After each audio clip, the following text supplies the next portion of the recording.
Followers, we are headed to the New Testament for the next few weeks. I know that each of you are smiling and thanking me vocally for that. God has directed me to the Gospel of Mark. This is the last of the Gospels that the Biblical Shakers will cover.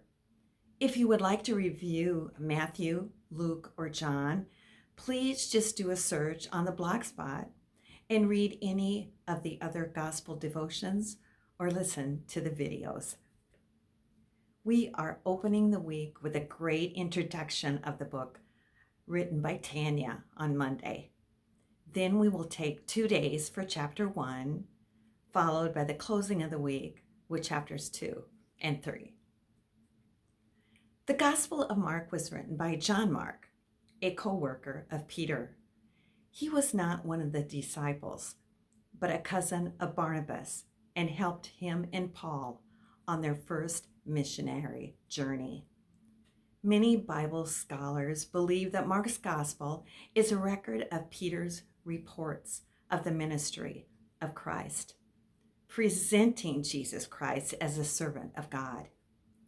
He often used the word immediately, for he describes the work of a servant, which was Christ, who was busy obeying his Father and meeting the needs of the people.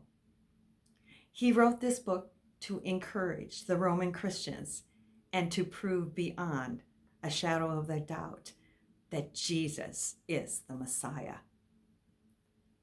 The book of Mark was probably the first gospel written and records more miracles than does any of the other gospels. In fact, the other gospels quote all but 31 verses of Mark. Omitting the birth of Jesus, Mark begins with John the Baptist preaching, as you read in chapter 1. Then he moves quickly past Jesus' baptism, temptation in the desert, and the call of the disciples. Mark takes us directly into Jesus' public ministry. We see Jesus confronting a demon, healing a leper, and forgiving and healing the paralytic. Chapter 2 points out the unique ministries of God's servant. Number 1, he forgives our sins. This is the greatest miracle, for it lasts forever. The servant forgives us and pays the price for the miracle. Number 2, he fellowships with sinners. He not only was a great physician who healed, but one who can give new life to those whose lives are in tatters. And number 3, he frees us from bondage. When you follow the Lord, you experience freedom and rest. In the 3rd chapter, we read about the appointing of the 12 disciples, his questionable associates. Large crowds began to follow him.